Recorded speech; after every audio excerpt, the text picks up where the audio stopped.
감히 네가 근본도 없는 고아 주제에 우리 집안의 중대사에 끼어들어? 시어머니가 예비 며느리의 팔을 거칠게 잡아 끌며 이를 드러냈습니다. 보육원 출신이 뭘 안다고 나서는 거야. 자리를 알아야지, 자리를. 친척들마저 합세해 비웃음을 쏟아냈습니다. 하지만 그녀는 한 발짝도 물러서지 않았습니다. 시어머니의 손을 뿌리치고 똑바로 고개를 들었습니다. 그녀의 입에서 터져나온 완벽한 프랑스어에 비웃던 사람들의 입이 하나둘 닫혔습니다. 그리고 몇 달 뒤 그녀를 길거리로 내쫓으려 했던 시어머니는 수백 명이 지켜보는 자리에서 그녀의 발밑에 무릎을 꿇게 됩니다. 이마에 피가 맺힐 때까지. 사연 시작하기 전에 구독과 좋아요 눌러주시고 어디에서 듣고 계신지 댓글을 남겨주시면 그곳에 행운과 건강이 가득하길 바라겠습니다. 오늘의 사연 시작합니다. 서울 도심 한복판 최고급 호텔 그랜드 볼룸의 천장에서는 수천 개의 크리스털 샹들리에가 은빛 불빛을 쏟아내고 있었습니다. 길게 늘어선 원목 테이블 위에는 프랑스산 은식기들이 가지런히 놓여 있었고 붉은 장미꽃 한 송이까지 정확히 45도 각도로 꽂혀 있었죠. 오늘 이 자리는 단순한 식사 자리가 아니었습니다. 3대째 이어져 온 대형 종합병원 강행강 메디컬 센터에 존망이 걸린 투자 유치 만찬이었습니다. 병원장 강도연은 만찬장 입구에 서서 손수건으로 이마를 연신 닦아냈습니다. 무리한 병원 확장으로 수백억 원의 자금이 묶여버린 지금 외국계 거대 의료재단의 투자만이 유일한 탈출구였습니다. 강도연 옆에 선 김명희는 연보라색 실크 드레스에 진주 목걸이를 두르고 은식기의 각도를 일일이 확인하고 있었습니다. 꽃꽂이 한 송이가 삐뚤어진 것을 발견하자 직접 손으로 바로잡으며 입을 열었습니다. 여보, 오늘 반드시 성사시켜야 해요. 이거 못 따내면 병원 문 닫는 거 알고 있죠? 알고 있어. 괜한 소리 말고 당신이나 신경 써. 강도연이 손수건을 주머니에 쑤셔 넣으며 퉁명스럽게 대꾸했습니다. 내가 신경 안 쓰는 것 같아요? 은식기 각도부터 꽃꽂이까지 내가 다 챙겼잖아요. 명희가 눈을 치켜뜨며 받아쳤습니다. 바로 그때 만찬장 후문이 소리 없이 열리며 강태준이 들어섰습니다. 검은색 정장에 넥타이를 단정하게 맨 태준의 뒤편으로 한 여자가 조용히 따라 들어왔습니다. 흰 블라우스에 검정 스커트, 단정하지만 소박한 차림의 이지연이었습니다. 지연은 만찬장 안쪽을 한번 둘러보더니 식탁 가장 끝자리에 소리 없이 앉았습니다. 명희의 눈꼬리가 실룩거렸습니다. 명희가 성큼성큼 태준에게 다가가 팔을 잡아 끌며 이를 갈 듯 속삭였습니다. 태준아, 오늘 같은 자리에 왜 저 애를 데리고 온 거야? 어머니, 지연이는 제 약혼녀예요. 가족 행사에 함께하는 게 당연하잖아요. 가족? 보육원 출신이 무슨 가족이야? 명희의 목소리가 한 톤 올라갔습니다. 어머니, 여기서 이러실 거예요? 손님들 오시기 전에 제발 좀. 손님 걱정 말고 네 걱정이나 해.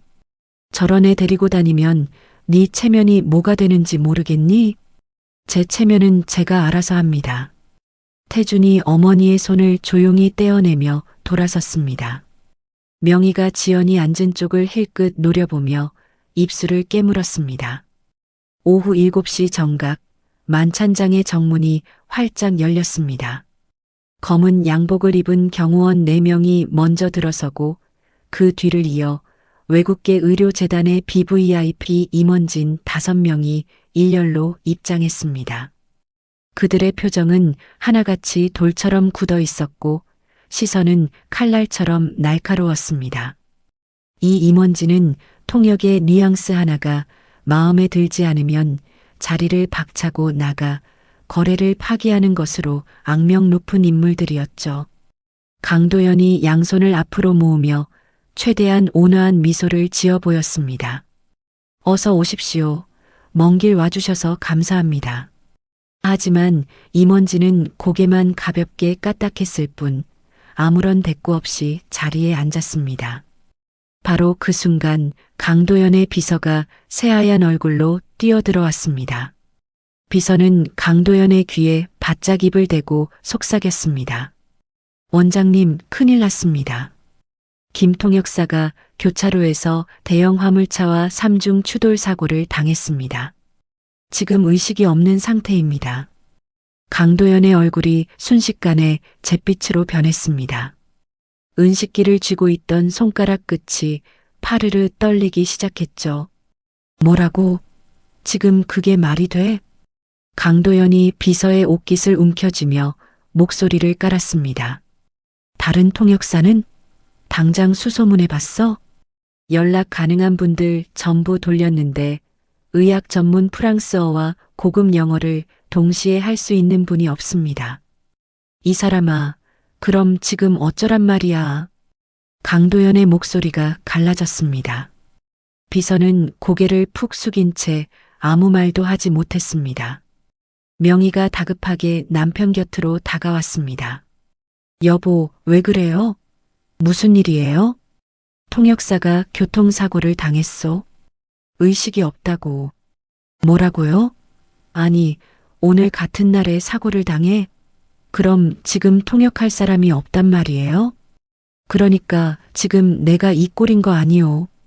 강도연이 이를 악물며 주먹으로 허벅지를 내리쳤습니다. BVIP 수석 대표가 손목시계를 들여다보며 프랑스어로 무언가를 중얼거렸습니다. 옆에 앉은 임원이 고급 영어로 짧게 대꾸했지만 만찬장의 그 누구도 그 말을 알아듣지 못했습니다. 수석 대표가 얼굴을 찡그리며 의자를 뒤로 밀었습니다. 불쾌한 기색이 역력했습니다. 양복 단추를 잠그며 자리에서 일어나려 하자 강도연의 입술이 벌어졌다가 다시 닫혔습니다. 명희가 남편의 팔을 흔들었습니다. 여보, 뭐라도 해요. 저 사람들 나가면 끝이에요. 끝이라고요. 내가 뭘 어쩌란 말이오. 프랑스어를 내가 하나, 당신이 하나. 강도연의 사촌 형이 냅킨을 구기며 끼어들었습니다. 아니, 통역사 하나 제대로 관리 못해서 이 꼴이 뭐야? 도연아, 이게 병원을 운영하는 사람이 할 짓이냐?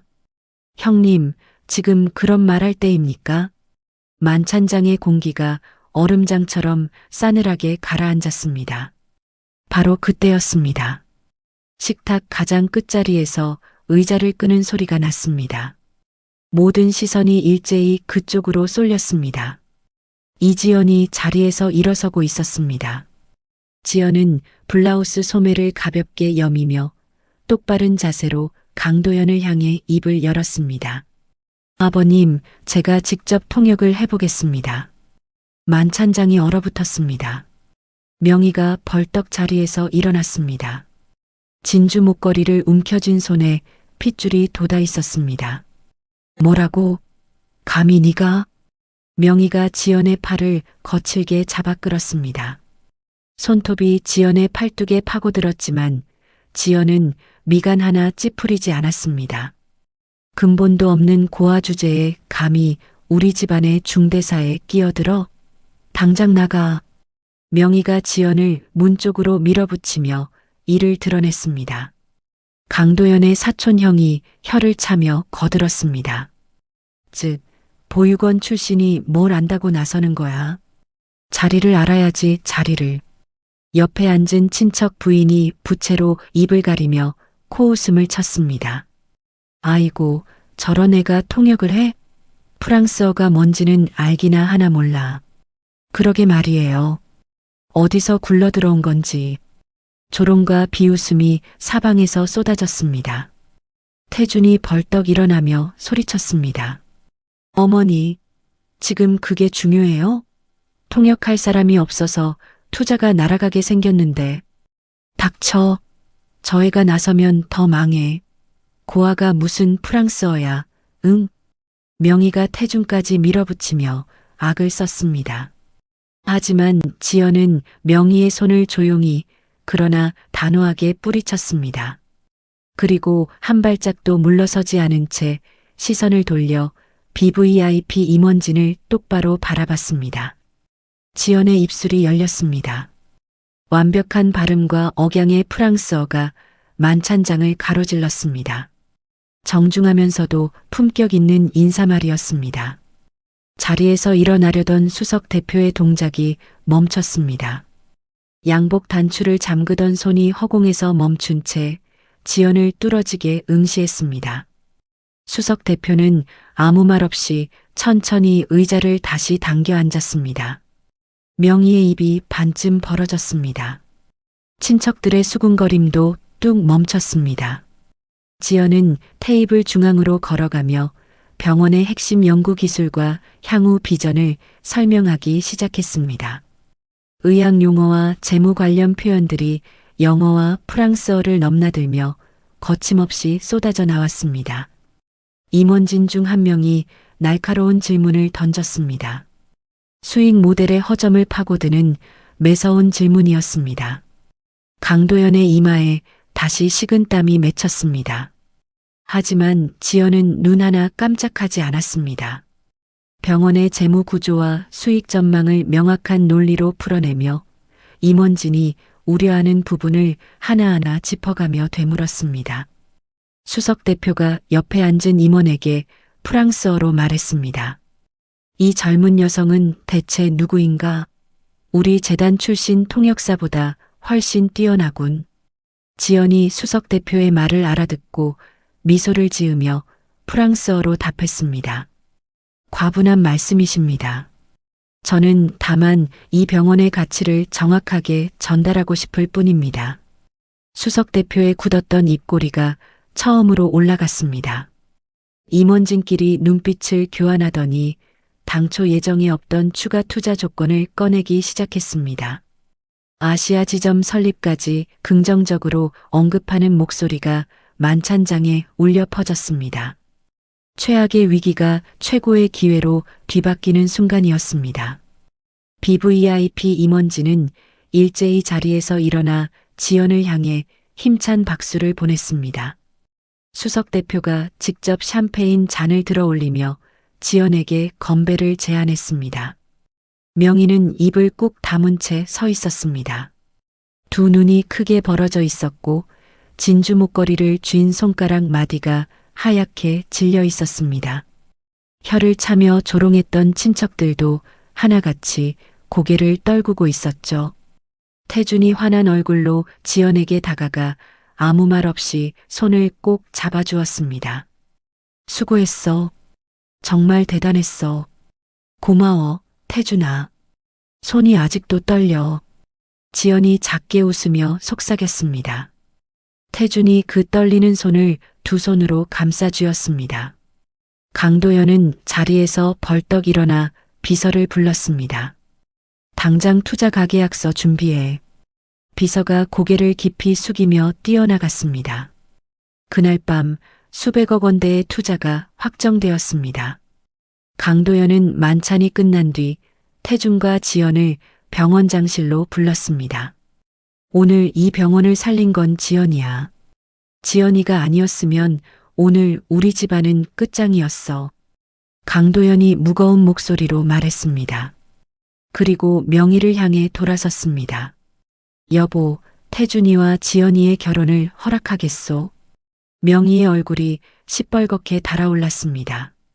여보, 아무리 그래도 고아 출신을 우리 집안 며느리로 드리겠다고요? 오늘 그 고아 출신이 이 집안을 살렸소. 더 이상 이 얘기는 안 하겠소.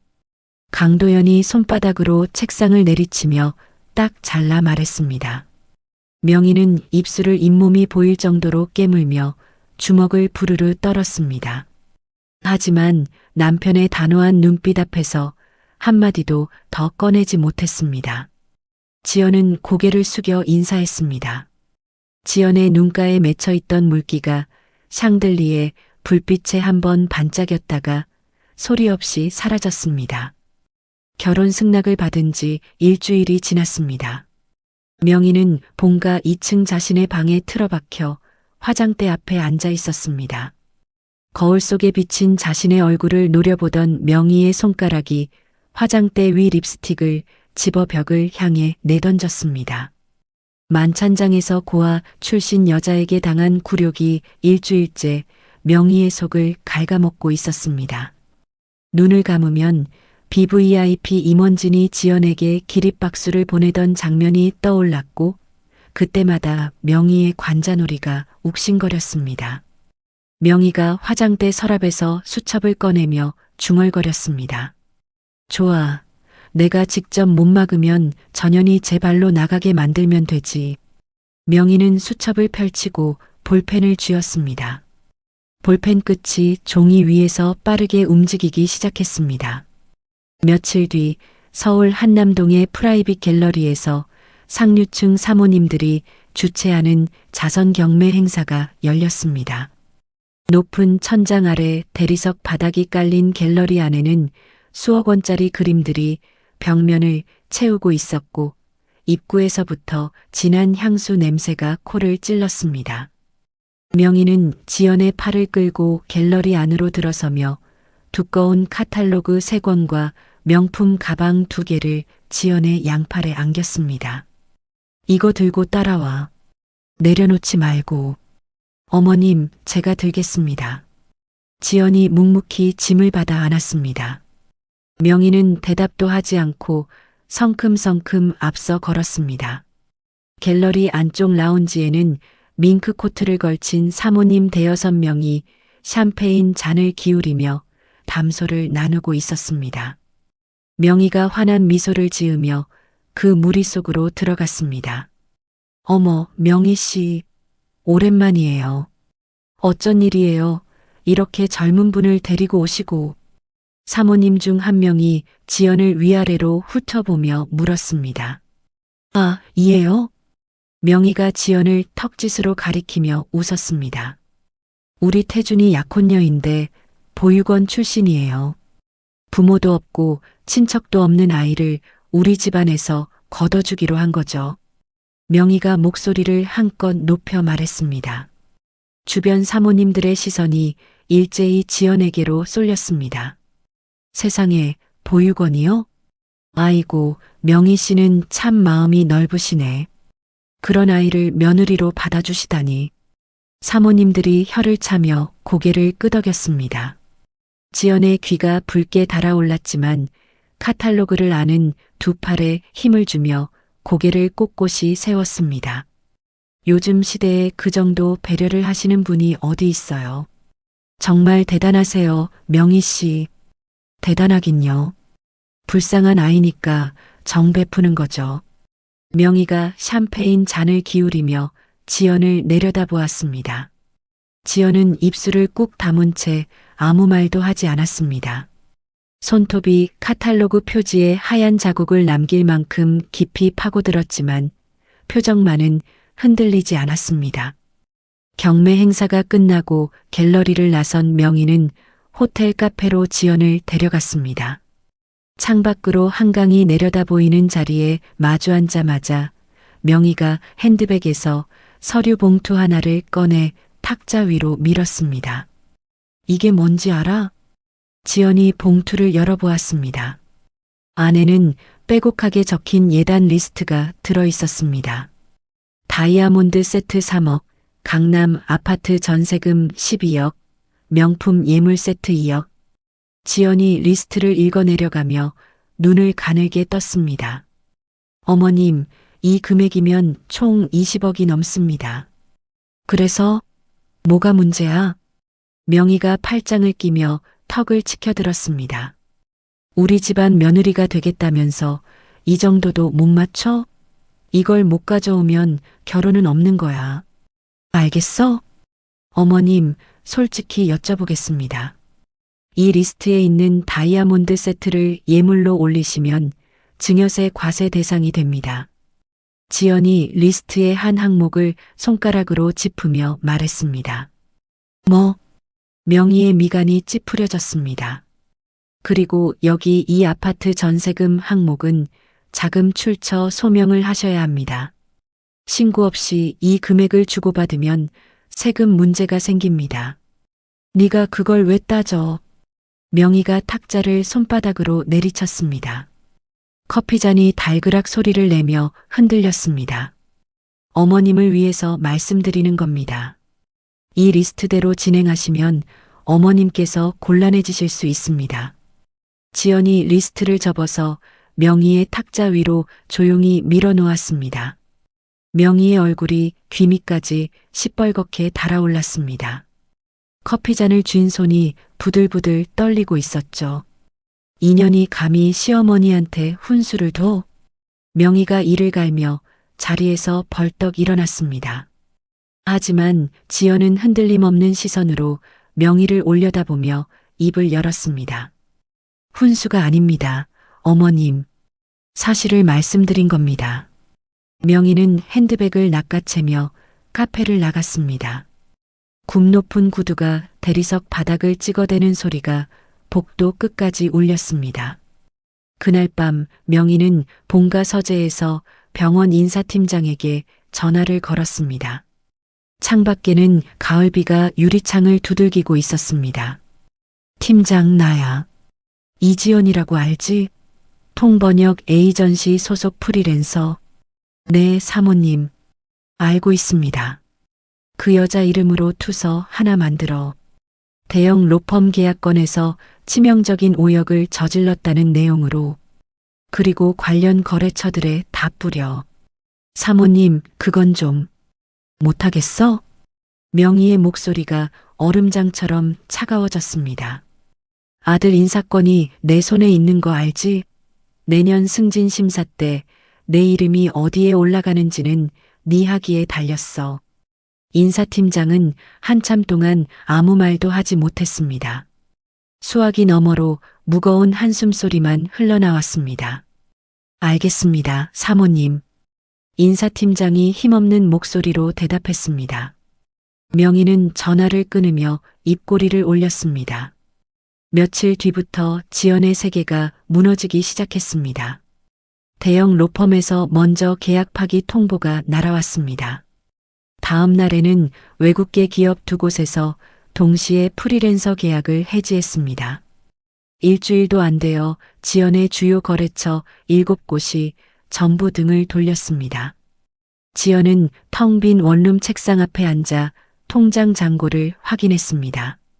화면에 찍힌 숫자가 23만 원이었습니다. 지연의 손끝이 떨렸지만 휴대폰을 내려놓고 노트북을 열었습니다. 포기하면 끝이야.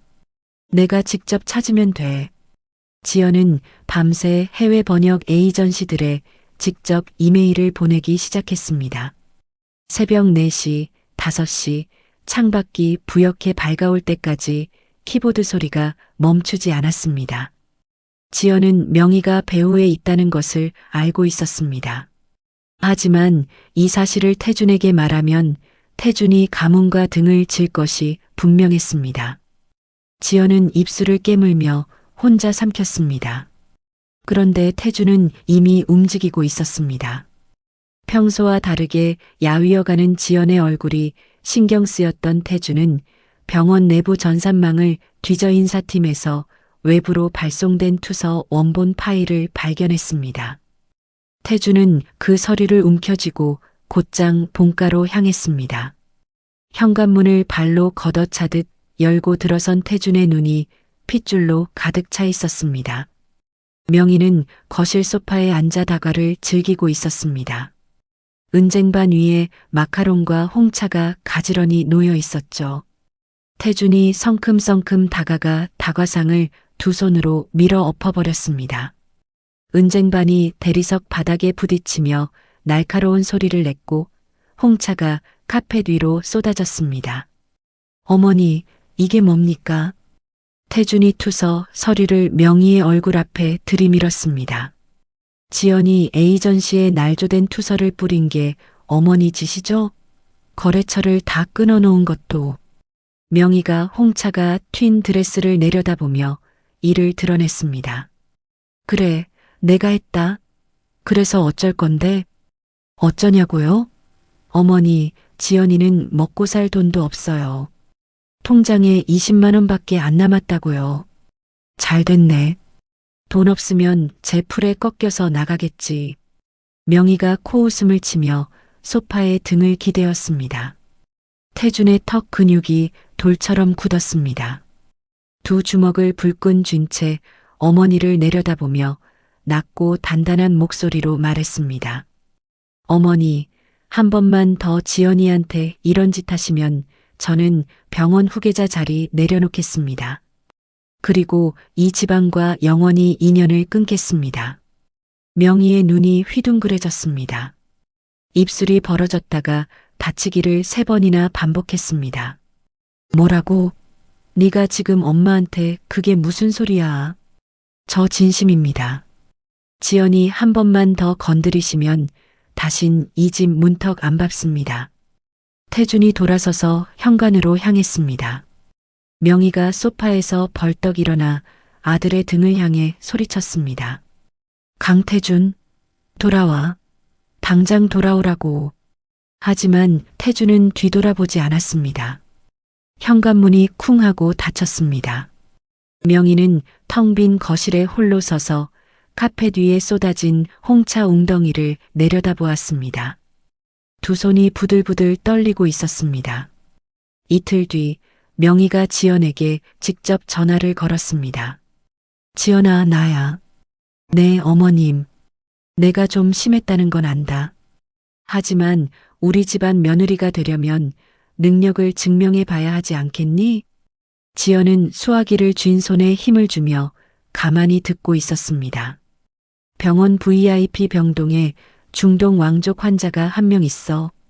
의사들한테 물건을 집어던지면서 난리를 치는데 네가 가서 전담 통역을 좀 해봐. 자원봉사로. 알겠습니다, 어머님. 내일 아침에 출근하겠습니다. 전화가 끊긴 뒤 명희는 입꼬리를 실룩거렸습니다. 환자가 한 번만 불만을 터뜨리면 그걸로 끝이야. 파혼 사유로 딱이지. 명희가 혼잣말을 내뱉으며 수화기를 내려놓았습니다. 다음 날 아침 지연은 단정한 차림으로 VIP 병동에 도착했습니다.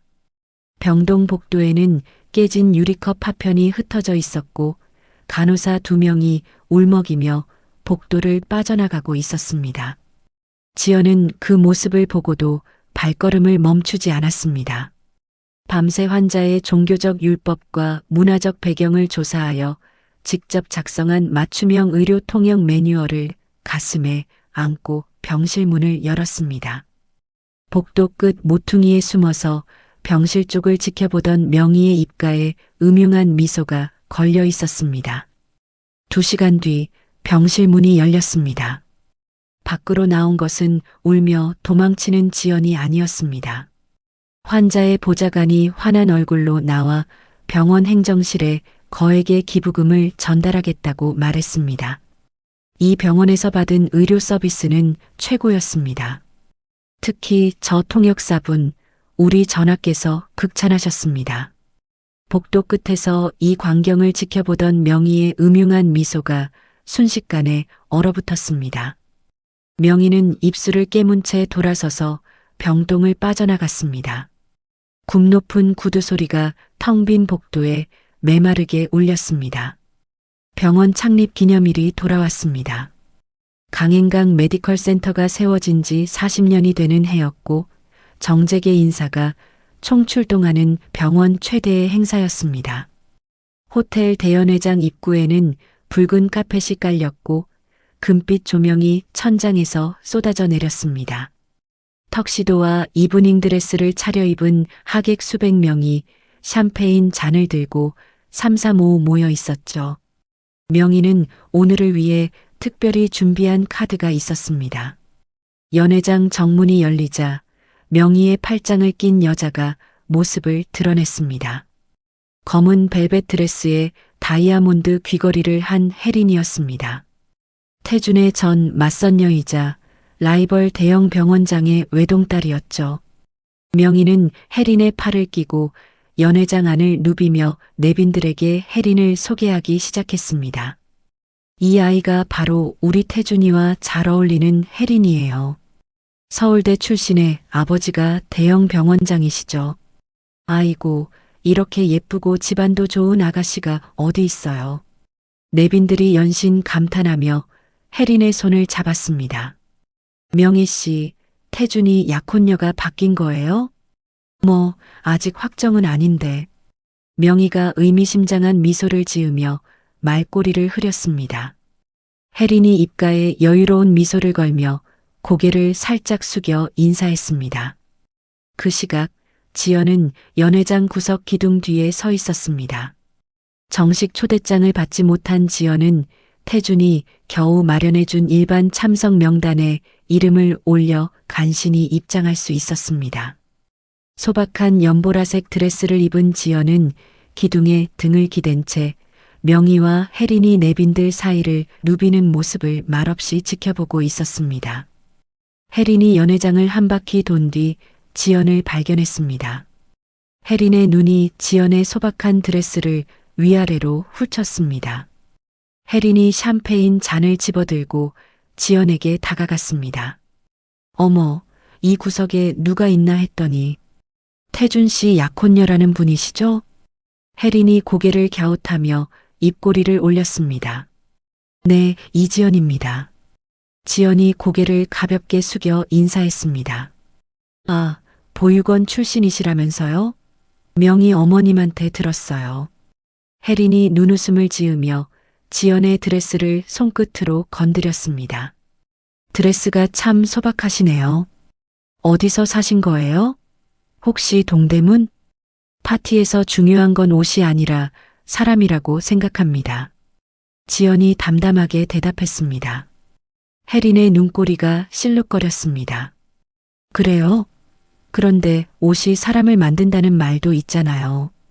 혜린이 말을 마치는 순간 손에 들고 있던 붉은 와인 잔을 기울였습니다. 와인이 지연의 연보라색 드레스 위로 쏟아졌습니다. 가슴팍부터 허리까지 붉은 얼룩이 번져나갔습니다. 연회장에 있던 사람들의 시선이 일제히 쏠렸습니다. 여기저기서 숨을 삼키는 소리가 들렸죠. 어머, 미안해요. 손이 미끄러졌네. 혜린이 입을 가리며 웃었습니다. 그러더니 핸드백에서 수표 한 장을 꺼내 지연의 발밑 바닥에 던졌습니다. 세탁비로 쓰세요. 10만 원이면 충분하죠? 아, 그 드레스 값보다 비쌀 수도 있겠다. 혜린이 주변 사람들을 둘러보며 낄낄거렸습니다. 천박한 출신은 어쩔 수 없나 봐요. 어디를 가도 티가 나는 걸. 연회장 한쪽에서 지켜보던 명희가 입가에 만족스러운 미소를 띠고 있었습니다. 지연은 자신의 드레스를 내려다보았습니다. 붉은 와인 자국이 꽃잎처럼 번져 있었습니다. 지연의 시선이 바닥에 떨어진 수표 위로 내려갔습니다. 지연은 천천히 발을 옮겨 구두굽으로 수표를 밟았습니다. 그리고 고개를 들어 혜린을 똑바로 바라보았습니다. 지연의 눈동자에는 분노도 슬픔도 아닌 흔들림 없는 고요함이 담겨 있었습니다. 혜린의 웃음이 멈췄습니다. 지연의 시선을 마주한 혜린이 자기도 모르게 반 발짝 뒤로 물러났습니다. 지연은 아무 말 없이 돌아서서 화장실로 향했습니다. 거울 앞에 선 지연은 물에 적신 손수건으로 얼룩을 닦아냈습니다. 얼룩은 완전히 지워지지 않았지만 지연은 손수건을 접어 세면대 위에 올려놓고 다시 연회장으로 돌아왔습니다. 기둥 옆 원래 자리를 지키며 등을 곧게 세웠습니다. 파티가 무르익을 무렵 연회장 한쪽이 소란스러워졌습니다. BVIP 재단의 아시아 실무진 4명이 도착해 병원 임원진과 대화를 나누고 있었는데 투자 계약서의 핵심 조항에 대한 중대한 오역이 발견된 것이었습니다. 이 조항은 우리가 합의한 내용과 완전히 다릅니다. 설명해 주시죠. 실무진 대표가 영어로 목소리를 높였습니다. 병원 측 통역사 2명이 얼굴이 하얗게 질린 채 서류를 뒤적거렸습니다. 잠시만요. 이건 통역사가 더듬거리며 진땀을 흘렸습니다. 지금 장난합니까? 이런 기본적인 조항도 제대로 번역을 못하면서 우리와 계약을 하겠다고요? 실무진 대표가 서류를 탁자 위에 내던지며 고성을 질렀습니다. 연회장의 분위기가 급격히 싸늘해졌습니다. 강도연이 서둘러 다가왔지만 영어로 쏟아지는 항의를 제대로 알아듣지 못해 입만 벌렸다 닫았습니다. 그때 와인 얼룩이 진 드레스를 입은 지연이 조용히 다가왔습니다. 지연은 탁자 위에 내던져진 서류를 집어들고 한 장 한 장 넘기며 빠르게 훑어보았습니다. 실례합니다. 이 계약서 14조 2항의 번역에서 수익 배분 비율과 위약금 조항이 원문과 다르게 해석되어 있습니다. 지연이 영어로 실무진 대표에게 정확한 원문 내용을 설명하기 시작했습니다. 원문에서는 순이익 기준 15%의 배분을 명시하고 있지만 번역본에서는 총매출 기준으로 잘못 옮겨졌습니다. 이 부분은 즉시 수정이 가능합니다. 실무진 대표의 찡그린 이마가 서서히 펴졌습니다. 그리고 위약금 조항 역시 원문의 의도와 달리 일방적 해지권으로 해석될 수 있게 번역되어 있습니다. 원래 조항의 취지는 양측 합의 기반의 해지 절차입니다. 실무진 대표가 고개를 끄덕이며 옆에 있는 동료에게 무언가를 속삭였습니다. 정확합니다. 당신 말이 맞아요. 이 부분이 오해의 원인이었군요. 실무진 대표가 표정을 풀며 지연에게 손을 내밀었습니다. 바로 그 순간이었습니다. 연회장 메인 도어가 활짝 열렸습니다. 검은 양복을 입은 경호원 6명이 양쪽으로 도열하고 그 사이로 은발의 남자가 걸어 들어왔습니다. BVIP 의료재단의 최고 핵심 이사이자 세계적인 의료 석학 마이클 교수였습니다. 연회장이 일순간 정적에 휩싸였습니다. 수백 명의 시선이 마이클 교수에게 쏠렸습니다. 강도연이 거의 뛰다시피 달려가 허리를 깊이 숙였습니다. 교수님, 이렇게 직접 와주시다니 정말 영광입니다. 명의도 재빨리 달려가 두 손을 모으며 연신 고개를 조아렸습니다. 교수님 오시느라 고생 많으셨죠? 이쪽 상석으로 모시겠습니다. 해린까지 다가가 환한 미소를 지으며 인사했습니다. 안녕하세요, 교수님. 저는 이번 파티의 주빈으로 초대받은. 하지만 마이클 교수는 자신에게 아첨하는 사람들을 가볍게 밀어내며 연회장 안을 천천히 둘러보았습니다. 마이클 교수의 시선이 연회장 구석, 기둥 옆에 서 있는 한 여자에게서 멈췄습니다. 와인 얼룩이 진 연보라색 드레스를 입고 서 있는 지연이었습니다. 마이클 교수의 눈이 크게 떠졌습니다. 굳어있던 얼굴에 놀라움과 반가움이 동시에 번졌습니다. 마이클 교수가 큰 보폭으로 연회장을 가로질러 지연에게 다가갔습니다. 수백 명의 시선이 그 뒤를 따랐습니다. 지연? 이지연?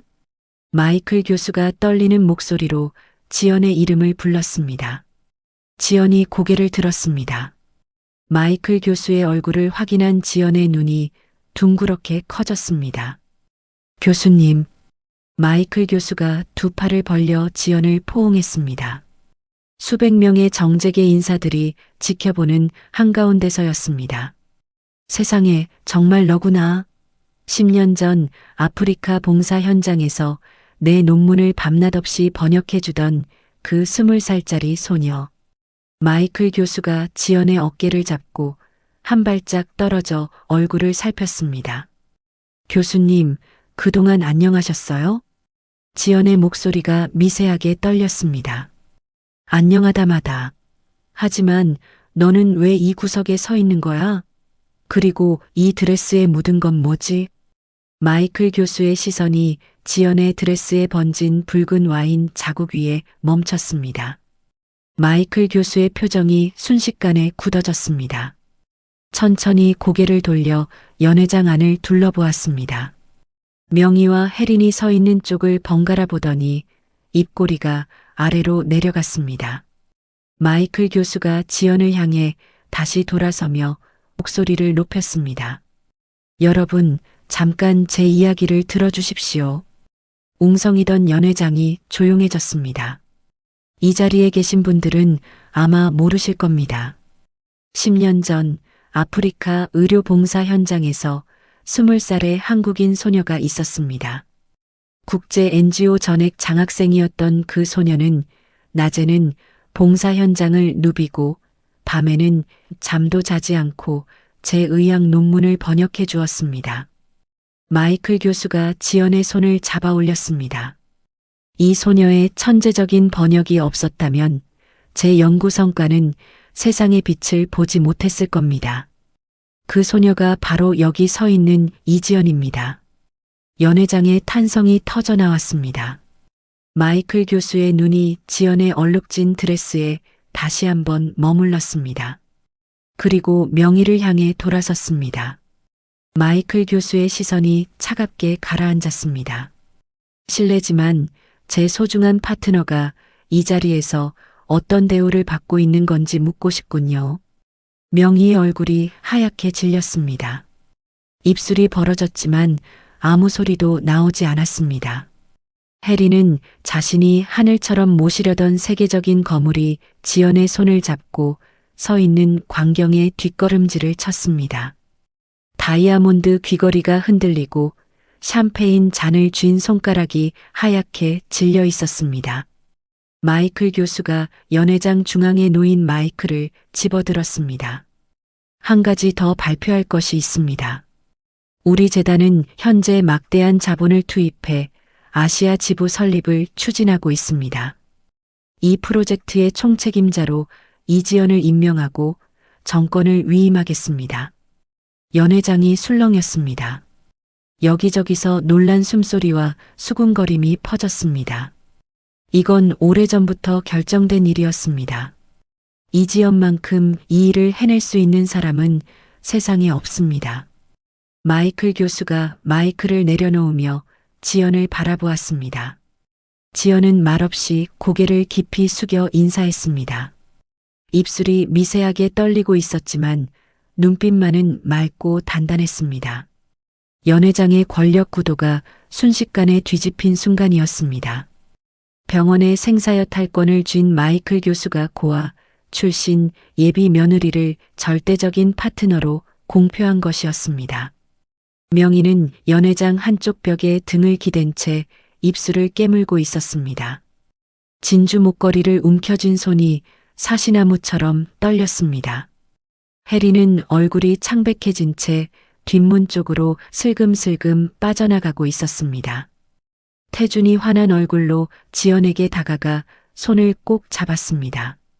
지연아, 너 정말 대단해. 알고 있었어? 아니, 나도 몰랐어. 교수님이 이렇게 오실 줄은. 지연이 작게 고개를 저으며 속삭였습니다. 태준이 지연의 어깨를 감싸 안았습니다. 강도연이 비서에게 다급히 속삭였습니다. 당장 투자 가계약서 준비해. 마이클 교수님이 자리 뜨시기 전에 서명을 받아야 해. 비서가 고개를 깊이 숙이며 뛰어나갔습니다. 마이클 교수는 강도연에게 돌아서며 나지막이 말했습니다. 강 원장, 한 가지 분명히 해두겠습니다. 이지연이 이 자리에서 제대로 대우받지 못한다면 우리 재단의 투자는 단 한 푼도 없을 겁니다. 강도연이 허리를 90도로 꺾으며 연신 고개를 끄덕였습니다. 물론입니다, 교수님. 지연이는 우리 집안의 귀한 사람입니다. 명희가 그 말을 듣고 이를 악물었습니다. 하지만 남편의 굽혀진 허리와 마이클 교수의 차가운 눈빛 앞에서 한마디도 꺼내지 못했습니다. 와인 얼룩이 진 드레스를 입은 지연의 등 뒤로 크리스털 샹들리에의 금빛 조명이 쏟아져 내리고 있었습니다. 마이클 교수와의 극적인 재회 다음 날 아침이었습니다. 병원장실 문이 벌컥 열리며 마이클 교수가 대규모 변호단을 이끌고 들어섰습니다. 강도연은 자리에서 벌떡 일어나 허리를 숙였습니다. 교수님, 이렇게 일찍 방문해 주시다니. 마이클 교수는 인사를 받지 않고 변호사에게서 서류한 뭉치를 건네받아 강도연의 책상 위에 던졌습니다. 강 원장, 단도직입적으로 말하겠습니다. 수백억 원의 투자금 집행 조건이 여기 있습니다. 강도연이 서류를 집어들었습니다. 첫 장을 넘기는 순간 강도연의 손가락이 멈췄습니다. 이지연을 재단의 아시아 지부 총괄 매니저로 병원 경영에 참여시킬 것. 이지연의 사전 승인 없이는 주요 자금 운용과 임원급 인사를 처리할 수 없음. 강도연이 서류를 읽어내려가며 침을 삼켰습니다. 이마에 식은땀이 맺혔습니다. 교수님, 이 조건은 좀 협상의 여지는 없습니다. 이 조건을 거부하시면 투자는 전액 철회됩니다. 마이클 교수가 팔짱을 끼며 단호하게 말했습니다. 강도연은 서류를 내려놓고 두 손으로 얼굴을 문질렀습니다. 투자가 무산되면 병원은 한 달도 버티지 못할 상황이었습니다. 알겠습니다. 수락하겠습니다. 강도연의 목소리가 기어들었습니다. 마이클 교수가 고개를 끄덕이고 변호단을 이끌고 병원장실을 나갔습니다. 강도연은 비서를 불렀습니다. 명희한테 당장 올라오라고 해. 30분 뒤 명희가 병원장실 문을 열고 들어섰습니다. 여보, 무슨 일이에요? 비서가 급하다고 해서 왔는데. 당장 지연이한테 가서 무릎 꿇고 사죄해. 명희의 눈이 휘둥그레졌습니다. 뭐라고요? 여보, 지금 미쳤어요? 내가 왜 그 고아한테 무릎을 꿇어요? 고아고 뭐고 간에 지금 그 여자 손에 이 병원이 통째로 넘어갔어. 강도연이 계약서를 명희의 얼굴 앞에 들이밀었습니다. 이거 봐. 지연이 승인 없이는 돈 한 푼도 못 움직여. 인사도 못해. 이게 무슨 뜻인지 알겠어? 명희가 계약서를 빼앗아 읽어 내려갔습니다. 한 줄 한 줄 읽을 때마다 명희의 얼굴이 점점 하얗게 변해갔습니다. 이게 말이 돼요? 며느리가 시어머니 위에 올라서겠다는 거잖아요. 당신이 만든 일이야. 만찬장에서 내쫓으려 하질 않나. 에이전시의 투서를 뿌리질 않나. 창립 행사에서는 다른 여자를 데려와 망신을 주질 않나. 마이클 교수가 그걸 다 봤어. 강도연이 책상을 주먹으로 내리쳤습니다. 투자가 날아가면 병원 문 닫는 거야. 3대 가업이 당신 오만함 때문에 거덜나는 꼴을 보겠어? 명희의 입술이 파르르 떨렸습니다. 계약서를 쥔 손가락 마디가 하얗게 질려 있었습니다. 1시간 뒤 병원 회의실에 지연이 앉아 있었습니다. 문이 열리며 명희가 들어섰습니다. 명희의 발걸음이 무거웠고 시선은 바닥을 향하고 있었습니다. 명희가 지연 앞에 서서 무릎을 구부리려 했습니다. 하지만 지연이 먼저 손을 들어 이를 제지했습니다. 어머님, 무릎은 꿇지 않으셔도 됩니다. 명희가 고개를 들었습니다. 지연의 눈빛에는 분노도 경멸도 없었습니다. 지연은 가방에서 종이 한 장을 꺼냈습니다. 과거 명희가 내밀었던 20억짜리 예단 리스트 원본이었습니다. 지연은 그 종이를 명희의 눈앞에서 찢었습니다. 찢어진 종이 조각들이 명희의 발밑으로 흩어졌습니다. 어머님, 저는 이 병원에서 일하러 온 겁니다. 어머님의 며느리이기 전에 재단의 총괄 매니저로서 공과 사를 분리하겠습니다. 지연이 새 서류를 명희 앞에 밀어놓았습니다. 이것은 앞으로의 업무 협약 조건입니다. 병원 경영에 관한 일체의 개인적 간섭을 중단해 주십시오. 명희의 이마에 핏줄이 돋았지만 남편의 불호령이 귓가에 맴돌았습니다. 명희는 덜덜 떨리는 손으로 탁자 위 찻잔을 집어들었습니다. 평생 남에게 차 시중을 받기만 했던 명희가 직접 홍차를 따라 지연 앞에 내밀었습니다. 여기 차라도 한 잔 마셔라. 명희의 목소리가 갈라졌습니다. 지연은 찻잔을 받아들고 한 모금 마신 뒤 고개를 숙여 인사했습니다. 감사합니다, 어머님. 명희는 돌아서서 회의실을 나갔습니다. 복도를 걸어가는 명희의 어깨가 가늘게 떨리고 있었습니다. 태준과 충분히 상의한 끝에 총괄 매니저직을 수락한 지연은 곧바로 업무에 착수했습니다. 재단의 자본을 바탕으로 서울 강남 도심의 아시아 지부 본부를 세웠고 병원 내부의 낙하산 인사들과 명의의 측근들에게 가차 없이 해고 통보를 보냈습니다.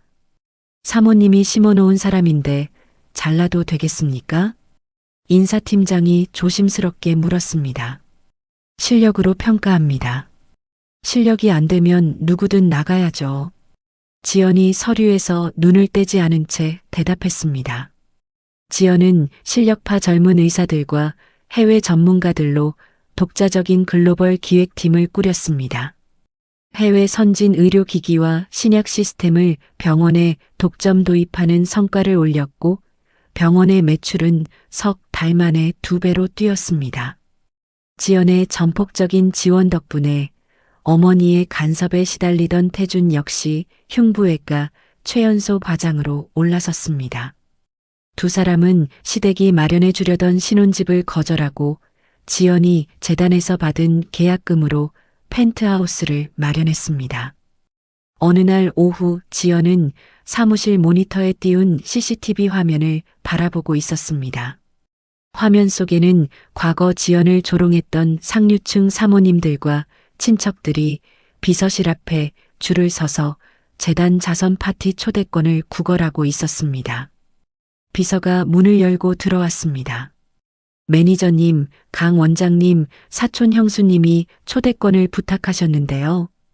보육원 출신이 뭘 안다고 나서냐고 하셨던 그분 맞죠? 네, 맞습니다. 발부하지 마세요. 지연이 모니터에서 시선을 떼지 않은 채 담담하게 말했습니다. 김 사모님도 오셨는데요. 동대문 드레스 어쩌고 하셨던 분이요. 그분도 안 됩니다. 비서가 고개를 숙이고 나갔습니다. 지연은 모니터 속 줄 선 사람들을 한참 내려다보다가 조용히 화면을 껐습니다. 지연이 아시아 지부 총괄 매니저로 취임한 지 1년이 흘렀습니다. 서울 강남 한복판에 들어선 아시아 글로벌 첨단 의료센터의 성대한 개원식 날이었습니다. 센터 앞 광장에는 각국 국기가 펄럭였고 전 세계 의료계 거물들과 각국 대사, 정재계 인사들이 총출동했습니다. 개원식 단상에 지연이 올랐습니다. 통역사도 프롬프터도 없었습니다. 지연은 영어로 개회사를 시작하더니 프랑스어로 투자 성과를 발표하고 중국어로 아시아 파트너십 비전을 설명했습니다. 세계 국어가 물 흐르듯 교차했고 단 한 번의 머뭇거림도 없었습니다. 발표가 끝나는 순간 객석에서 우레 같은 기립박수가 터져 나왔습니다. 수백 대의 카메라 플래시가 오직 지연만을 향해 쏟아졌습니다. VIP석 최전열에 앉아있던 태준이 자리에서 일어나 힘차게 박수를 쳤습니다. 태준의 눈시울이 붉어져 있었습니다. 저 사람이 내 아내야. 태준이 옆에 앉은 동료 의사에게 속삭이듯 말했습니다. 목소리가 갈라졌지만 입가에는 감출 수 없는 자부심이 걸려 있었습니다. 행사에 참석한 명희와 강도연, 시댁 친척들은 지연이 세계적인 거물들과 와인 잔을 부딪히며 스포트라이트를 독차지하는 모습을 지켜봤습니다. 아무도 입을 열지 못했습니다. 카메라 셔터 세례가 이어지는 와중에 명희가 슬며시 단상으로 올라갔습니다. 기자들 앞에서 시어머니로서 사진 중심에 서려는 것이었습니다. 그때 행사장에 참석했던 유럽의 한 보건부 장관이 명희의 앞을 가로막았습니다. 실례합니다만 단상은 초청 연사만 올라갈 수 있습니다. 아니, 저는 이 병원 원장 부인이에요. 며느리가 저기 있는데 내가 왜 못 올라가요? 명희가 목소리를 높였지만 장관이 경호원에게 손짓했습니다. 경호원 2명이 다가와 명희의 양팔을 잡고 단상 아래로 안내했습니다. 기자들의 카메라가 일제히 명희를 향해 돌아갔습니다. 명희의 얼굴이 시뻘겋게 달아올랐습니다. 개원식이 끝나고 최고급 리셉션 파티가 이어졌습니다. 지연은 쏟아지는 찬사를 여유롭게 받으며 강도연을 정중하게 귀빈들에게 소개했습니다. 이분은 강행강 메디컬 센터의 원장이시자 저의 시아버지이십니다. 강도연이 감격한 표정으로 지연에게 고개를 숙여 보였습니다. 명희는 파티장 구석 소파에 홀로 앉아 샴페인 잔만 만지작거리고 있었습니다. 주변을 둘러봐도 말을 거는 사람이 아무도 없었습니다. 지연이 천천히 명희에게 다가갔습니다. 명희 앞에 선 지연의 눈빛은 차갑고 단호했습니다. 어머님, 한 가지만 분명히 말씀드리겠습니다. 명희가 고개를 들었습니다. 지연의 시선과 마주친 명희의 손가락이 샴페인 잔 위에서 멈췄습니다. 앞으로 병원과 재단 업무에 대한 월권은 용납하지 않겠습니다. 오늘 같은 일이 다시 생기면 어머님께서 곤란해지실 겁니다. 명희의 입술이 벌어졌다가 닫혔습니다. 아무 말도 하지 못한 채 시선을 바닥으로 떨구었습니다.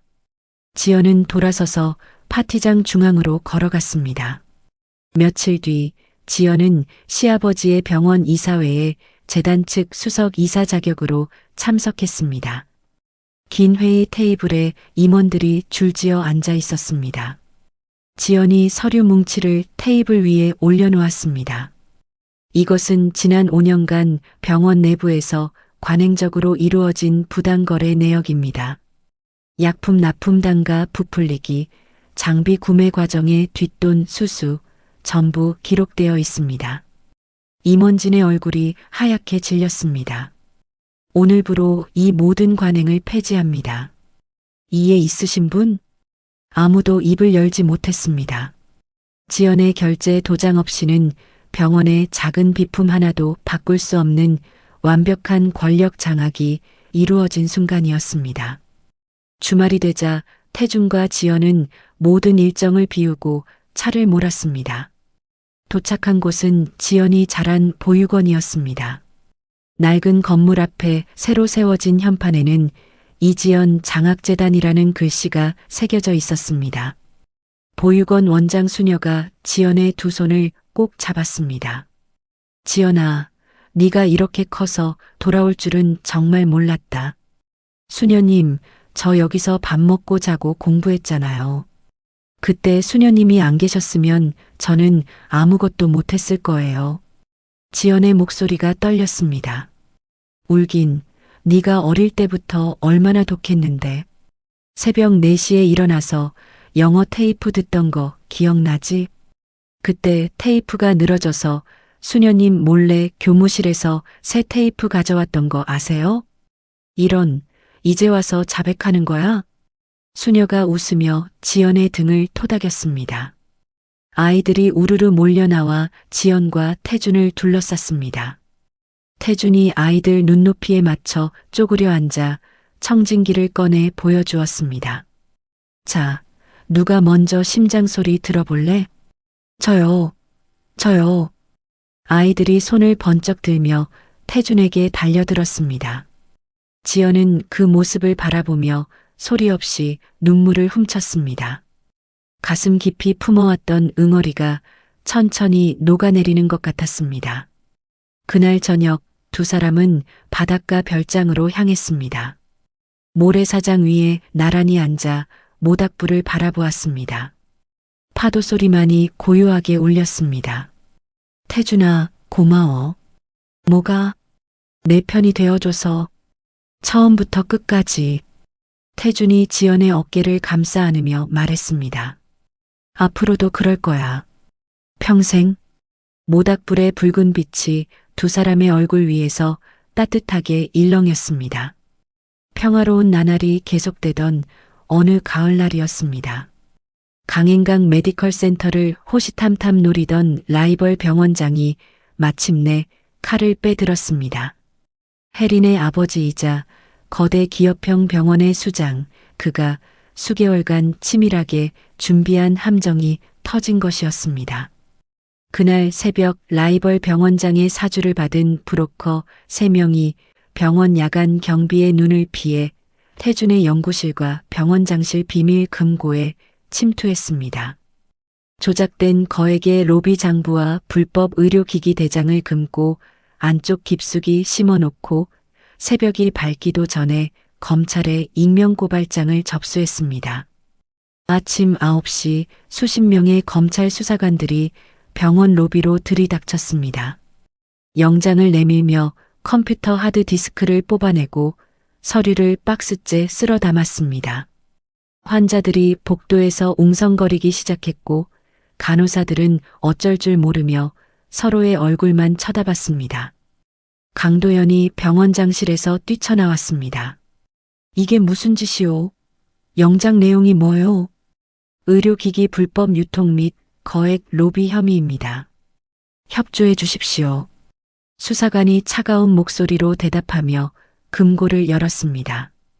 금고 안에서 강도연이 한 번도 본 적 없는 장부가 쏟아져 나왔습니다. 이건 우리 것이 아니오. 누가 심어놓은 거란 말이오. 강도연이 악을 썼지만 수사관은 장부를 증거 봉투에 담으며 눈길조차 주지 않았습니다. 1시간도 지나지 않아 주요 포털 사이트와 뉴스에 자극적인 기사가 도배되기 시작했습니다.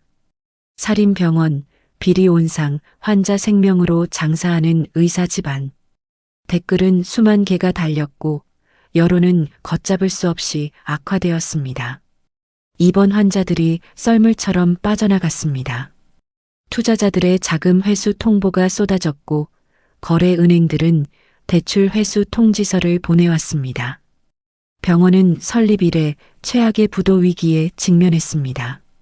라이벌 병원이 고용한 초대형 로펌의 가압류 신청이 법원에서 인용되었습니다.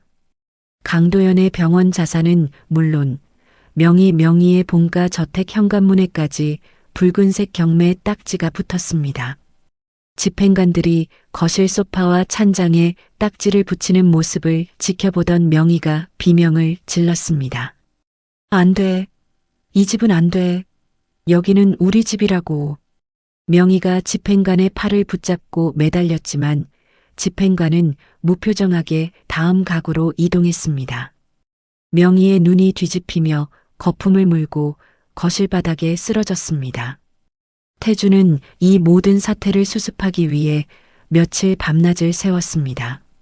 낮에는 환자 수술을 집도하고 밤에는 검찰 조사에 출석하고 새벽에는 언론 대응을 했습니다.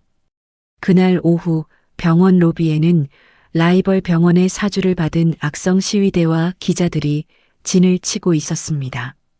시위대가 병원 입구를 가로막고 살인 병원 폐쇄하라는 구호를 외쳤습니다.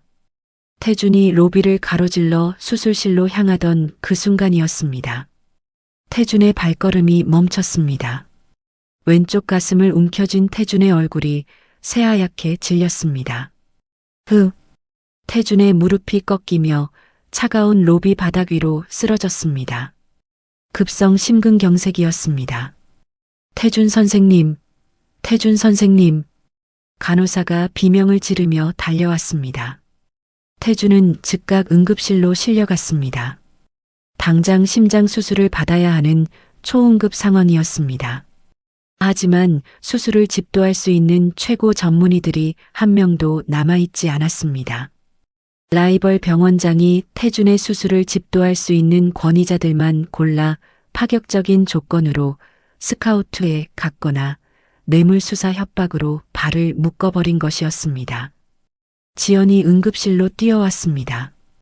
유리창 너머로 산소 마스크를 쓴 채 누워있는 태준의 모습이 보였습니다. 심전도 모니터의 수치가 불안하게 요동치고 있었습니다. 태준아, 태준아.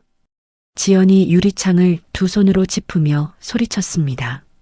손끝이 하얗게 질렸고 두 눈에서 눈물이 쏟아졌습니다. 담당 의사가 지연에게 다가왔습니다.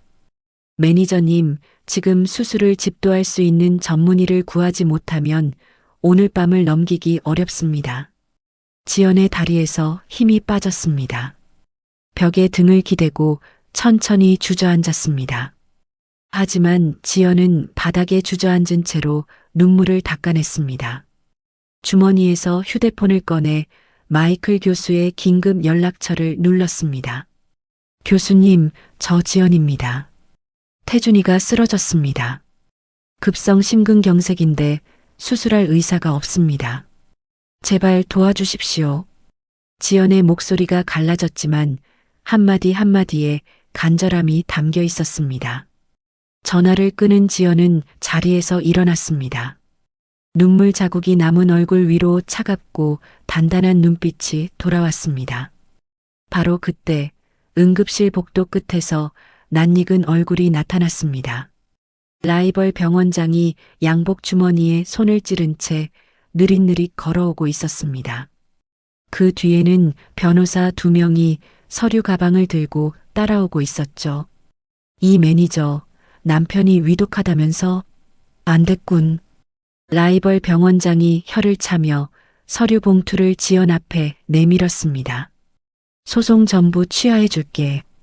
대신 병원 인수합병 서류에 지금 당장 서명해. 그러면 내가 수술팀도 보내줄 수 있어. 지연이 서류 봉투를 받아들었습니다. 봉투를 열어 안쪽을 확인하던 지연의 손이 멈췄습니다. 지연은 천천히 서류를 펼쳤습니다. 그리고 서명란 위에 잉크병을 기울여 까만 잉크를 쏟아부었습니다. 잉크가 서류 위로 번져나가며 글씨를 삼켜버렸습니다.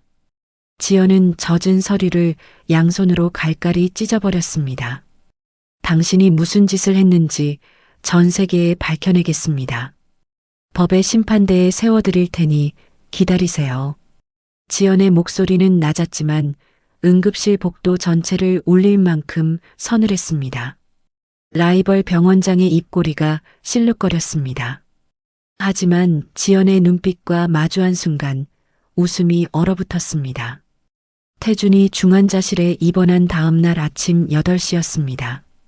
지연의 절박한 요청을 받은 마이클 교수가 즉각 움직였습니다. 지연이 설립한 아시아 지부 글로벌 센터에 파견되어 대기 중이던 재단 소속 최정예 심장 수술팀이 호출되었습니다. 의료용 전용 헬기가 병원 옥상 헬기장에 내려앉았습니다. 프로펠러가 만들어낸 바람에 옥상의 먼지가 사방으로 흩날렸습니다. 수술팀 4명이 장비를 들고 뛰어내려 곧장 수술실로 향했습니다. 수술실 붉은 불이 켜졌습니다. 지연은 수술실 앞 복도 의자에 앉아 2 손을 꼭 모으고 있었습니다. 손가락 마디가 하얗게 질려 있었고 입술을 깨문 자리에 피가 맺혀 있었습니다. 하지만 지연은 수술실 앞에 주저앉아 있을 수만은 없었습니다. 지연은 자리에서 일어나 사무실로 향했습니다. 책상 위에 노트북을 펼치고 재단의 글로벌 법무팀에 긴급 화상회의를 소집했습니다. 라이벌 병원이 검찰에 접수한 고발장의 원본을 확보하세요. 그리고 지난 6개월간 라이벌 병원에서 외부로 나간 자금 흐름을 전부 추적해 주십시오. 법무팀장이 고개를 끄덕이며 대답했습니다. 알겠습니다. 72시간 내로 보고하겠습니다. 48시간으로 줄여주세요. 시간이 없습니다. 지연이 단호하게 말했습니다. 지연은 법무팀이 움직이는 동안 자신만의 루트를 가동했습니다. 라이벌 병원의 자금 세탁을 담당하다 팽당한 내부 고발자가 있다는 정보를 입수한 것이었습니다. 그날 밤 11시 병원 지하 주차장이었습니다. 형광등 불빛이 간간히 깜빡이는 주차장 구석에 지연이 홀로 서 있었습니다. 엘리베이터 문이 열리며 야구 모자를 눌러 쓴 중년 남자가 고개를 숙이고 나타났습니다. 이 매니저 맞습니까? 남자가 두리번거리며 물었습니다. 네, 맞습니다. 와주셔서 감사합니다. 솔직히 무섭습니다. 그 사람이 얼마나 무서운 사람인지 아시잖아요. 남자의 목소리가 떨리고 있었습니다. 알고 있습니다. 하지만 당신이 용기를 내지 않으면 그 사람은 계속 같은 짓을 할 겁니다. 지연이 남자의 눈을 똑바로 바라보며 말했습니다. 남자는 한참 동안 망설이다가 점퍼 안쪽에서 작은 USB 하나를 꺼냈습니다. 여기에 전부 들어 있습니다. 스위스 은행 비밀계좌 내역, 검찰 간부에게 보낸 송금 기록, 언론사에 뿌린 돈까지. 암호가 걸려 있는데 해독이 쉽지 않을 겁니다. 지연이 USB를 받아 손에 쥐었습니다. 감사합니다. 반드시 끝을 보겠습니다. 남자가 고개를 숙이고 주차장을 빠져나갔습니다. 지연은 USB를 꼭 쥔 채 사무실로 돌아갔습니다. 그날 밤부터 지연은 잠을 자지 않았습니다. USB에 담긴 파일들은 삼중 암호로 잠겨 있었고 영문 로비 장부와 스위스 계좌 자금 흐름이 복잡하게 얽혀 있었습니다. 지연은 자신의 특기인 번역 능력과 분석력을 총동원해 한 줄 한 줄 풀어나갔습니다. 첫째 날 밤이 지나고 둘째 날 새벽이 밝았습니다. 커피잔이 책상 위에 5개째 쌓여 있었고 지연의 눈 밑에 짙은 그림자가 내려앉아 있었습니다. 하지만 손가락은 멈추지 않았습니다. 둘째 날 밤 마지막 암호가 풀렸습니다. 화면에 뜬 내용을 확인한 지연의 눈이 크게 떠졌습니다.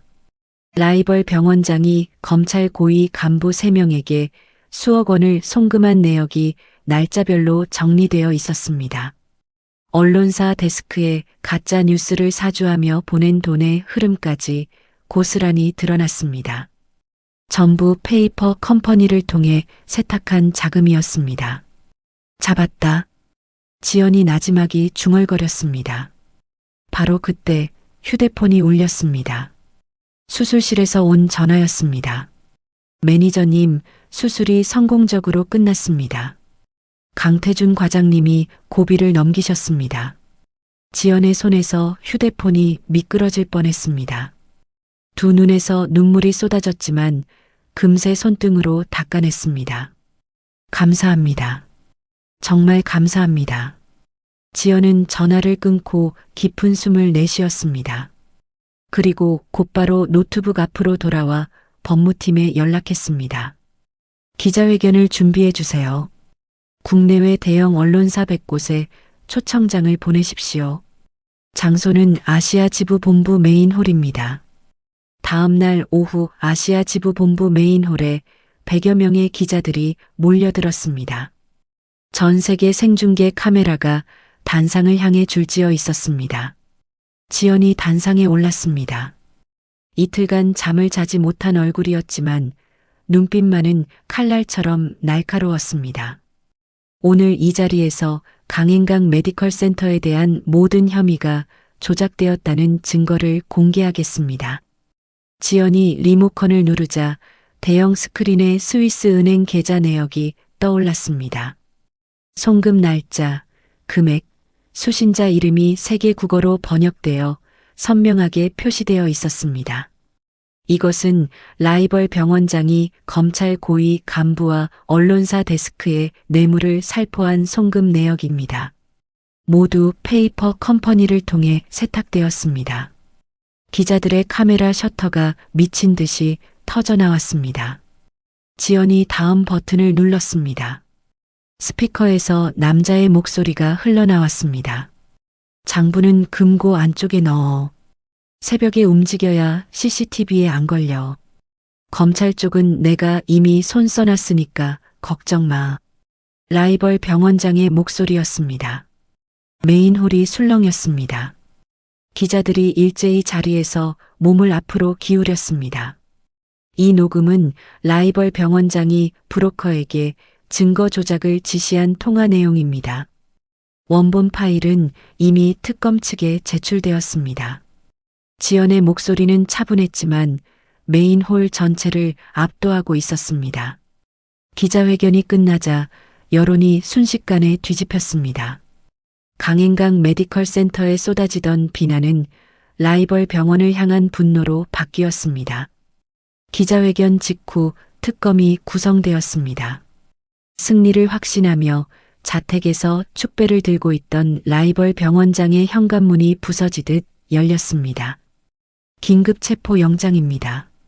동행해 주십시오. 수사관들이 라이벌 병원장의 양팔에 수갑을 채웠습니다. 거실에서 이 광경을 지켜보던 혜린이 비명을 질렀습니다. 아빠, 아빠. 혜린이 수사관들에게 매달렸지만 라이벌 병원장은 고개를 떨군 채 끌려나갔습니다. 취소되었던 투자금이 다시 밀물처럼 돌아왔습니다. 이탈했던 환자들이 병원을 찾기 시작했고 검찰의 압수수색 결과는 무효 처리되었습니다. 명의의 본가 저택에 붙었던 붉은 경매 딱지도 떼어졌습니다. 태준이 중환자실에서 일반 병실로 옮겨진 날 지연이 병실 문을 열고 들어갔습니다. 침대에 반쯤 몸을 일으킨 태준이 지연을 바라보았습니다. 뉴스 봤어. 기자회견. 태준이 힘없지만 따뜻한 목소리로 말했습니다. 보지 말라고 했잖아. 아직 몸조리해야 하는데. 내 아내가 세상을 뒤집어 놓았는데 안 볼 수가 있어? 태준이 웃으며 지연의 손을 잡았습니다. 지연은 태준의 손을 두 손으로 꼭 감싸쥐며 고개를 숙였습니다. 어깨가 가늘게 떨리고 있었습니다. 병원이 정상화되고 태준이 건강을 회복한 지 석 달이 지났습니다. 단풍이 지고 첫눈이 내리던 날 강도현과 명희는 집안의 모든 친척과 과거 지연을 무시했던 VIP 지인들까지 본가 저택의 넓은 거실로 불러 모았습니다. 거실에는 의자 수십 개가 빼곡히 놓여 있었고 사람들은 숨소리조차 죽인 채 앉아 있었습니다. 무슨 일로 소집되었는지 모르는 이들의 시선이 불안하게 흔들리고 있었습니다. 거실 가장 안쪽 상석에 지연과 태준이 나란히 앉았습니다. 휠체어를 탄 강도연이 비서의 부축을 받으며 거실 중앙으로 나왔습니다. 몇 달 사이 강도연의 머리카락은 하얗게 새어 있었고 볼은 깊이 패여 있었습니다. 오늘 여러분을 모신 이유는 하나입니다. 강도연의 목소리가 거실에 울렸습니다. 우리 가문이 뼈를 깎는 반성을 해야 할 때가 왔습니다. 사람들이 서로 눈짓을 교환했습니다. 강도연이 고개를 돌려 명희를 바라보았습니다. 여보, 나와. 명희가 자리에서 일어섰습니다. 연보라색 실크 드레스도 진주 목걸이도 없었습니다. 수수한 회색 옷을 입은 명희의 얼굴에는 잠을 이루지 못한 흔적이 짙게 남아 있었습니다. 명희가 수백 명의 눈동자가 향한 거실 한가운데로 걸어 나왔습니다. 명희의 시선이 상석에 앉은 지연에게 닿았습니다. 명희의 턱이 떨렸습니다. 명희가 천천히 무릎을 꿇었습니다. 거실에 낮은 탄식이 흘렀습니다. 늘 고개를 빳빳이 들고 사람을 내려다보던 명희가 지연의 발치에서 이마를 바닥에 대었습니다. 지연아. 명희의 목소리가 갈라졌습니다.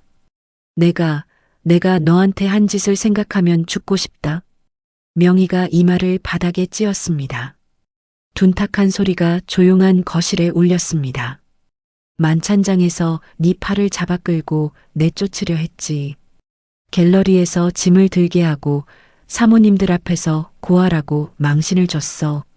명희가 다시 이마를 찧었습니다. 이마가 붉어지기 시작했습니다. 에이전시에 거짓 투서를 뿌려서 네 밥줄을 끊었지. 진상 환자한테 던져놓고 네가 망하길 바랐어. 명희의 이마에서 피가 배어 나왔습니다. 거실 곳곳에서 숨을 삼키는 소리가 들렸습니다. 혜린이를 데려와서 네 드레스에 와인을 쏟게 하고 수표를 바닥에 던지게 했어. 그 모든 게 다 내가 시킨 거야. 명희가 오열하며 바닥을 짚었습니다. 손가락이 대리석 바닥 위에서 미끄러졌습니다. 제발 용서해다오. 이 못된 시어미를 용서해다오. 거실이 무거운 침묵에 잠겼습니다. 강도연이 휠체어에서 비서의 부축을 받으며 일어섰습니다. 비틀거리는 다리로 지연 앞에 서서 깊이 허리를 숙였습니다. 지연아, 네가 이 병원을 살렸고 내 아들을 살렸다. 이 가문의 진짜 기둥은 너 하나뿐이야. 이건 이 자리에 있는 모든 사람 앞에서 하는 공식 선언이다. 과거 지연을 뒤에서 조롱했던 친척들과 사모님들이 일제히 고개를 숙였습니다. 자신들에게 불똥이 튈까 두려워 어깨를 움츠리며 벌벌 떨고 있었습니다. 지연은 바닥에 엎드린 명희를 내려다보았습니다. 눈물 콧물을 쏟으며 바닥을 기는 시어머니의 모습을 차가운 시선으로 한참 지켜보았습니다. 만찬장에서 팔을 잡아 끌던 손톱의 감촉이 떠올랐습니다. 갤러리에서 짐을 들고 서 있던 자신의 모습이 떠올랐습니다. 와인이 드레스 위로 쏟아지던 그 순간이 떠올랐습니다. 지연은 조용히 자리에서 일어났습니다. 어머님, 명희가 젖은 얼굴을 들었습니다. 어머님이 저한테 하신 일들을 잊을 수는 없습니다. 명희의 어깨가 움찔했습니다. 하지만 태준이가 죽을 뻔한 자리에서 돌아왔습니다. 태준이를 위해서 이번 한 번만 묻고 넘어가겠습니다. 지연이 명희의 어깨를 잡아 일으켜 세웠습니다. 명희가 비틀거리며 일어나자 지연이 손수건을 꺼내 명희의 이마에 맺힌 피를 닦아주었습니다. 다신 이런 일이 없어야 합니다. 그것만 약속해 주세요. 명희가 고개를 끄덕이며 입술을 깨물었습니다. 목구멍에서 울음이 터져 나왔지만 명희는 이를 악물고 참았습니다. 얼어붙었던 거실에 안도의 한숨이 퍼졌습니다. 조심스러운 박수가 하나둘 터져 나오기 시작했습니다. 태준이 지연의 손을 잡았습니다. 고마워, 지연아. 고마울 것 없어. 어머님도 이제 달라지실 거야. 지연이 작게 웃으며 속삭였습니다. 몇 년의 시간이 흘렀습니다. 조작 사건으로 중형을 선고받은 라이벌 병원장은 파산하여 교도소에서 비참한 말년을 보내고 있었습니다. 혜린 역시 사교계에서 영원히 매장당해 종적을 감추었습니다. 지연은 마이클 교수의 전폭적인 지지를 받으며 아시아를 넘어 BVIP 의료재단의 글로벌 총괄 이사로 취임했습니다. 세계 의료계의 판도를 쥐고 흔드는 자리였습니다. 태준은 지연이 구축한 시스템을 바탕으로 가문병원의 새로운 병원장에 올라 환자 중심의 따뜻한 경영을 펼쳤습니다. 명희는 과거의 사치스러운 생활을 완전히 청산했습니다. 수수한 옷차림으로 지연이 설립한 보육원 식당에서 매일 아침 밥을 퍼담았습니다. 아이들이 밥상 앞에 앉으면 명희는 국을 한 그릇씩 떠주며 조용히 미소를 지었습니다. 어느 봄날 오후 지연과 태준은 펜트하우스의 정원에 서 있었습니다. 두 사람 사이에서 아장아장 걸어다니는 아이가 잔디밭 위에 민들레를 잡으려 손을 뻗었습니다. 아빠, 꽃. 아이가 까르르 웃으며 태준에게 달려갔습니다. 태준이 아이를 번쩍 안아 올렸습니다. 지연은 두 사람을 바라보며 미소 지었습니다. 보육원 철제 침대에서 혼자 이불을 덮고 잠들던 어린 시절의 자신이 떠올랐습니다. 그 아이가 지금 여기 세상에서 가장 단단한 가정을 지키며 서 있었습니다. 봄바람이 정원의 꽃잎을 흩날렸습니다. 지연의 입가에 걸린 미소가 오후의 햇살 아래 조용히 빛나고 있었습니다. 오늘 이야기의 주인공 지연은 부모 없이 보육원에서 자랐습니다. 남들이 당연하게 누리는 것들을 하나도 가지지 못한 채 세상에 내던져졌죠. 하지만 지연은 단 한 번도 자신의 처지를 탓하지 않았습니다. 새벽 4시에 일어나 영어 테이프를 듣고 밤을 새워가며 번역을 했습니다. 아무도 알아주지 않는 시간들을 묵묵히 버텼습니다. 세상은 지연에게 참 모질었습니다. 고아라는 이유 하나로 사람 취급을 받지 못했고 드레스에 와인을 쏟아붓는 모욕까지 당했습니다. 시어머니는 밥줄을 끊으려 했고 친척들은 뒤에서 손가락질을 했습니다. 그런데도 지연은 무너지지 않았습니다. 주저앉고 싶은 순간마다 이를 악물고 다시 일어섰습니다. 그리고 결국 자기 힘으로 모든 것을 뒤집어 놓았습니다.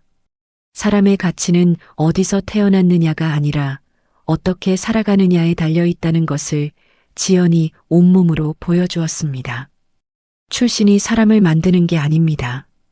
그 사람이 걸어온 길이 그 사람의 진짜 이름표입니다. 오늘 이 이야기가 여러분의 마음에 작은 힘이 되었으면 좋겠습니다. 혹시 주변에 힘든 시간을 보내고 있는 분이 계시다면 이 이야기를 함께 나눠주세요. 누군가에게는 다시 일어설 용기가 될 수도 있으니까요. 이 사연이 마음에 드셨다면 구독과 좋아요 한 번씩 눌러주세요. 오늘 이야기에 대한 여러분의 생각도 댓글로 남겨주시면 하나하나 소중히 읽겠습니다. 여러분의 구독과 댓글이 다음 이야기를 만드는 큰 힘이 됩니다. 오늘도 건강하시고 행복한 하루 보내세요. 감사합니다.